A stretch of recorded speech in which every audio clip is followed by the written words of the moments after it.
We are going to start with Miss Sena Wazer from the Sunrise Movement. Yep. Good afternoon. My name is Sena Wazer, and I am a 16-year-old climate activist and the co-director of Sunrise, Connecticut. Over the past year, we have seen more and more groundbreaking science telling us that climate change is urgent. Just last week, we learned new information about a glacier, a huge glacier that is melting in Antarctica. But we've also seen the number of youth and adults taking a stand on climate change increase exponentially. But even with this increase in engagement, this increase in public knowledge and urgency, the politics has changed very little. And I definitely want to acknowledge that some of our senators, some of our representatives are taking climate change seriously, but others are not. While some sit there and deny, most others sit there and wait. Wait until we tell them, until we force them really to take action. And you know, something I don't understand is why have we had to push so hard just to have the proposed Killingly power plant maybe paused? Just to have Deep and Governor Lamont say that this is ISO New England's fault. And even then, even in that case, why hasn't the governor stopped the proposed power plant at UCONN, which is completely under state control? Why isn't Connecticut, which is a progressive state, tackling climate change as the crisis that it is? And I asked this at the December 6th rally, and I will ask it again. What don't our political leaders understand about climate change? When the science, the effects, the will of the people, those things are clear. We know what is happening, and yet the political courage to start enacting the change that we know are necessary, that piece is lacking. And so I stand before you today feeling small and young and frustrated with the lack of action, wondering what it means for my generation if our government, for the people and by the people, won't stand up for our future. And so once again, I want to plead with all of our elected officials to realize that climate change is not abstract, that real people suffer the consequences, that once in a while voting correctly on a climate change bill does not make you a climate champion. No, what I am asking you to do is to actually stand up for us, to listen to our voices and then to do what we are telling you to. To take the steps that we know are necessary. And I also want to remind our representatives and senators that your constituents care about climate change and that we will do whatever it takes to make sure that immediate and drastic climate action is taken. Thank you.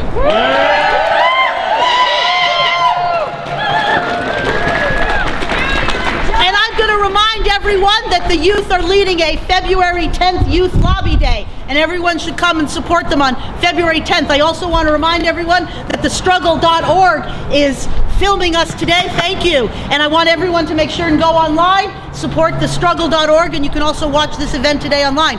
We're going to hear from another young person, Ruan, from UCONN Fridays for Future. Ruan! All right, so let's get a chant going. All right. The oceans are rising. The oceans are rising. The people are rising. The people are rising. Said the oceans are rising. The oceans are rising. And the people are rising. The people are rising. All right, you sound good. You sound good. And obviously you can hear me, so that's good. All right, so listen. My name is Ron, and I'm a member of Fridays for Future at UCONN. But I'm here primarily to stand in solidarity with the protesters of Killingly. I'm here to stand in solidarity because what is Killingly? It's a community of activists gathered together, started to build a social movement, waged a protracted struggle, and now the Killingly effort is getting the attention of people across the state and beyond. And at UCONN, Fridays for Future, we're waging our own struggles. UCONN Fridays for Future organized a climate strike on September 20th that gathered over 500 students to demand climate justice on our campus. And we've had many other protests, some hundreds, some hardly even 10. We have sit-ins as well. And with our efforts, we successfully were able to get our president to agree to stop building a power plant that would use fracked gas. Let me say that one more time to clarify. Through our efforts, we got the president to agree to halt construction of a power plant that was already under construction that would have used fracked gas, natural gas. But the story isn't nearly as rosy as that, not even close. It's not. First of all, the resources, the construction that would have gone into making that power plant, what will they be used for? That is to say, the resources, the money, all the energy that would have gone into to continuing construction of that power plant, where will it go and how will it be used in a way in which benefits the environment and benefits the community? That's yet to be seen. Moreover, we have demands, and the president and the entire administration has barely responded to any. The gas plant is just one minor thing, to be fair. We're still in the major struggle to get UCONN to divest from fossil fuels, and of course to be carbon neutral and ultimately zero carbon.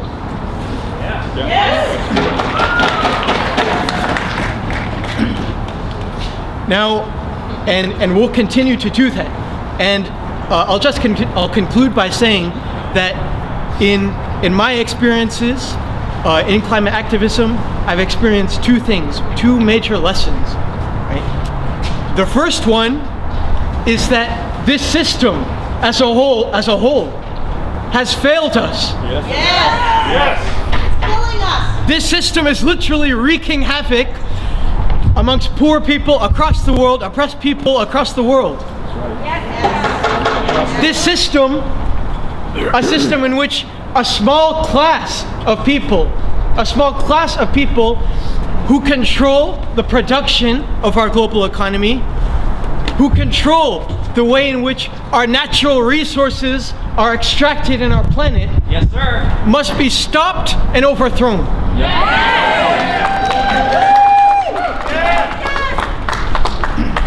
And secondly, in my experiences, by being here, by being a part in struggles across the state,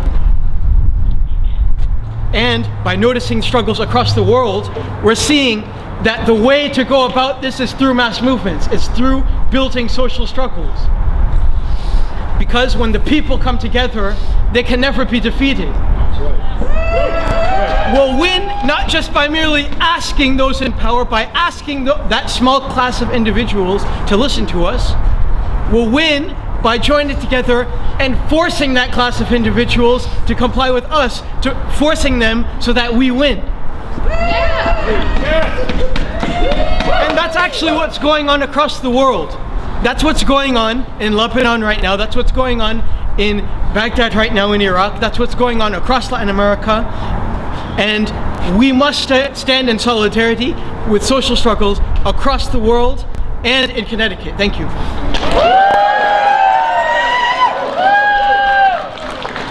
It is a huge honor to introduce Leticia Colón de Mejias, Chair of Efficiency for All.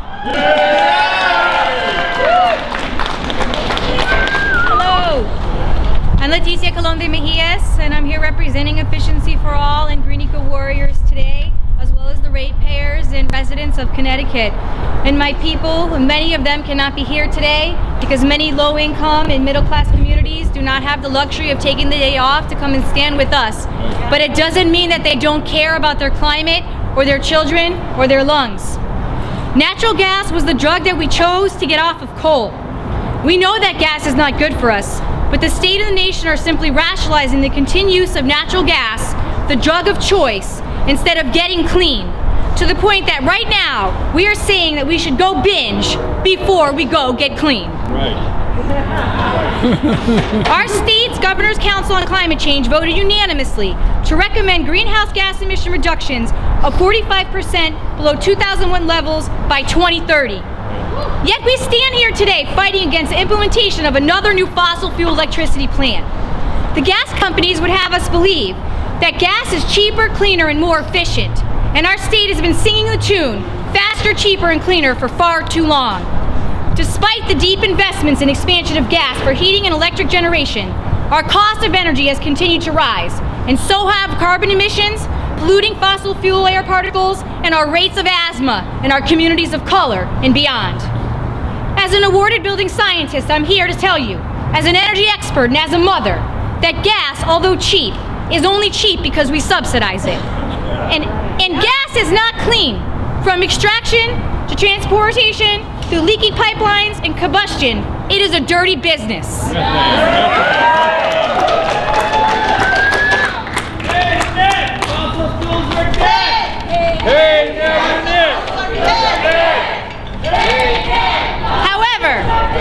However, they are faster to pollute, faster to explode, and at the end, they are a faster bridge to nowhere. Because the only way we will meet our environmental, energy, and economic health goals is to stop subsidizing fossil fuel and start implementing proven sustainable, effective, and efficient demand reduction and renewable energy programs for all residents of Connecticut. Our residents suffer the highest energy costs in the nation, and our people suffer the highest asthma rates as well. And right here in Hartford, we continue to burn trash for energy, and statewide, we are proposing many new gas plants. This is bad decision making. This is not acceptable. We will not tolerate this any longer. We are here to tell our leaders that we are done investing in gas infrastructure and fossil fuels. For far too long, we have used ratepayer and tax dollars to expand gas infrastructure under the false pretense that gas is a bridge fuel. Gas infrastructure is a billion-dollar bridge to nowhere because gas is not renewable. Gas is a finite resource. There is another, more efficient, more effective, and less expensive, healthier option, which will create thousands of local jobs, boosting our economy and building a true bridge to socioeconomic success for the health of all people in our state. I apologize because I don't have a podium and I'm having trouble standing. Hopefully I don't fall down. Already, these jobs for energy efficiency support 30,000 local jobs. This is called our Conservation Load Management Fund, and our legislators have continued to raid this fund over the lifetime of the fund 5 times. And in 2017, they took $173 million of our ratepayer funds that could have helped us expand efficiency and renewable resources instead of subsidizing gas pipelines and new gas plants. Expanded reduction would lower our energy use by 30%, allowing us to invest in renewables and meet our energy needs with clean resources in a clean energy economy. We could expand this further by investing in grid interactive buildings, which work cohesively with the energy grid and meet the daily needs and demands of our residents and businesses alike. And if these plans were implemented wisely, and I've written a plan, they would cost less, and they would be less than the subsidies that we already are giving to the dirty fossil fuels in our state. Save money. Yes, you heard me right. Efficiency is cheaper, cleaner, and more efficient than gas. Yes. And we can draw down our energy burdens and lower energy costs, helping all people to lower an operating cost that's effective for them, giving them the needed money to help run their households, communities, and businesses. And we would have the benefit of knowing that we did not invest our money and state resources in a bridge to nowhere. Let's do that! Fossil fuel belongs in the ground and in the past. It's a fossil. Let it be. Our leaders must stand up for an economy that is stable and invest in our workforce development, energy and climate education that supports the people of Connecticut. Our leaders must stop the expansion of fossil fuel infrastructure and invest in efficiency, clean energy, and expanded public transportation. Right on! Because that is the future we are demanding to see. It is simply more responsible to invest in saving the people and the planet than to invest in the same old, outdated, dangerous, leaky, polluting fossil fuel infrastructure. And we will lower our energy waste by only 15%. We will lower our costs and asthma tax by 30,000 asthma tax annually. Wow. And we will lower healthcare expenses by $75 per capita, saving billions in healthcare costs for the state of Connecticut and generating local jobs that are much needed for our young people. Investing in our clean energy future is a win-win that we cannot afford to miss. There are no more excuses. We have already spent enough time wasting time. This option is here now. We have these things at our fingertips. We do not need to expand natural gas. The time is now. We are united. We are the people. And we will not stop this fight until we prevail. Yeah. Therefore, I tell the leaders of Connecticut, all of you, everybody who's here or not here, might I say, these are your two choices, leaders of Connecticut. You can get behind us or you can get out of our way. Yeah! For we are warriors for the people and the planet, and we will win this fight today or tomorrow, but believe me, we will prevail. Yeah. The people united can never be defeated. The people united can never be defeated. The people United will never be defeated. The people united will never be defeated.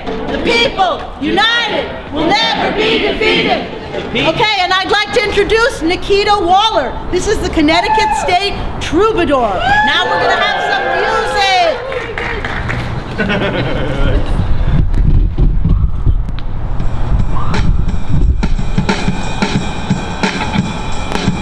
All right, we'll make it work. We'll make it work. Put your hands together. Put your hands together. Let's warm up. Feel good music. That's what we're trying to do, right? We're trying to feel good while we're doing this too, right? Uh-oh. Here we go. You hear it?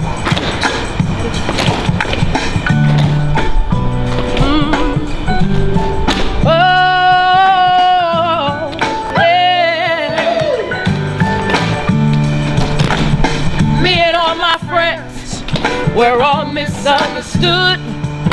We say we stand for nothing. There's no way we ever could. Now we see everything that's going wrong in the world that's all in it.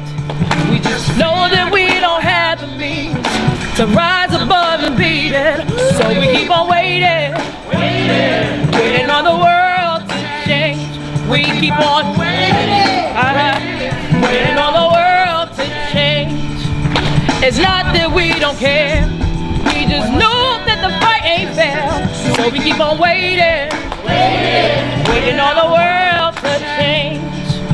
Now if we had the power to bring our neighbors home from war, we would have never missed a Christmas, no more ribbons on the door. And when you trust the television, and what you see is what you got, and then the only information, they can change it all they want. So we keep on waiting, waiting on the world to change. We keep on waiting, waiting on the world to change. It's not that we don't care, we just know that the fight ain't fair. So we keep on waiting, waiting on the world to change. Thank you.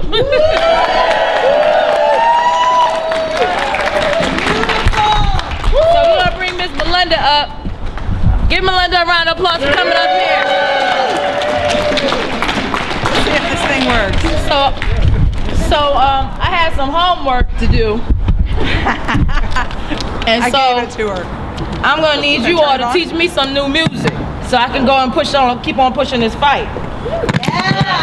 Yeah. See if I got juice. Do I have juice? Sounds pretty good. Yes. There it is.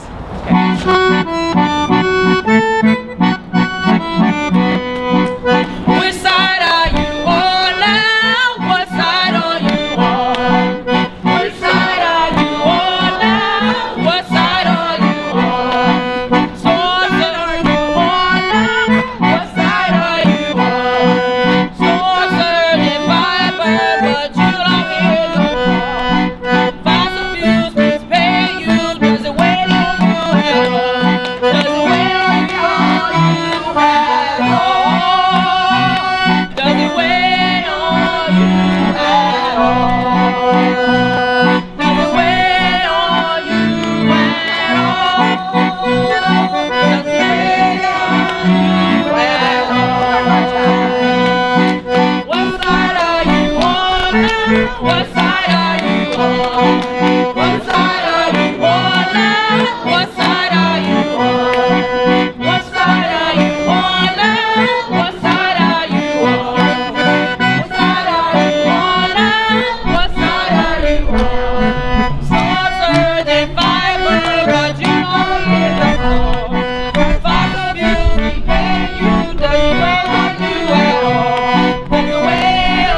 And the people rise up, and the powers come down. And the people rise up, and the powers come down. They try to stop us, but we keep coming back.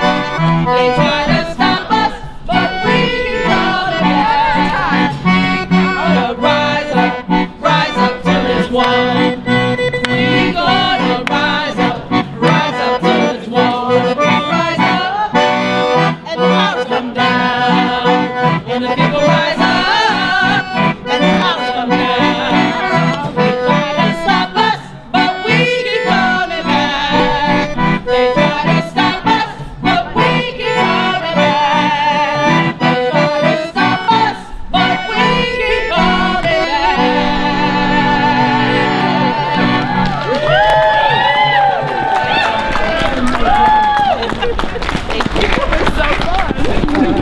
Thank you. Thank you, Nekita Waller, Connecticut State Troubadour. Wow. Wow, that was really good.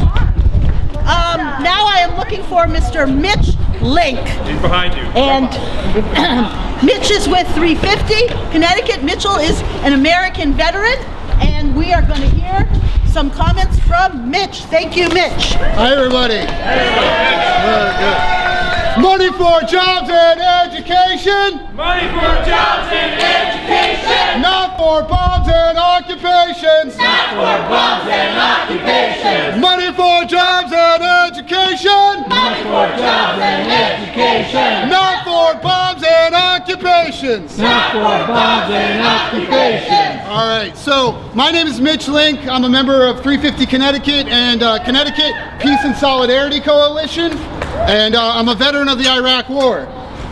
The military is estimated to spend $956 billion in 2019. And what do they do with that ridiculous pile of money? Yes. Does it benefit anyone here whatsoever? No! They use it to bomb Iran, Iraq, Libya, Syria, Afghanistan, Yemen, and Palestine. They use it to attack targets throughout Africa with drones. And they use it to make more elaborate death machines that will kill workers around the world. Not only that, the US Department of Defense is the single biggest polluter on the face of the planet. Its carbon footprint is larger than most countries on the face of this planet. And they are the biggest procurer of fossil fuel products. And its most carbon intensive activity is war. We should not use codified language for that, actually. Its most carbon intensive activity is the slaughter of people worldwide. There is no climate action plan that does not recognize that our resources can no longer be thrown into weapons of war, that defends the interests of the military-industrial complex and the super rich. Wars that made Halliburton billions of dollars while polluting our environment.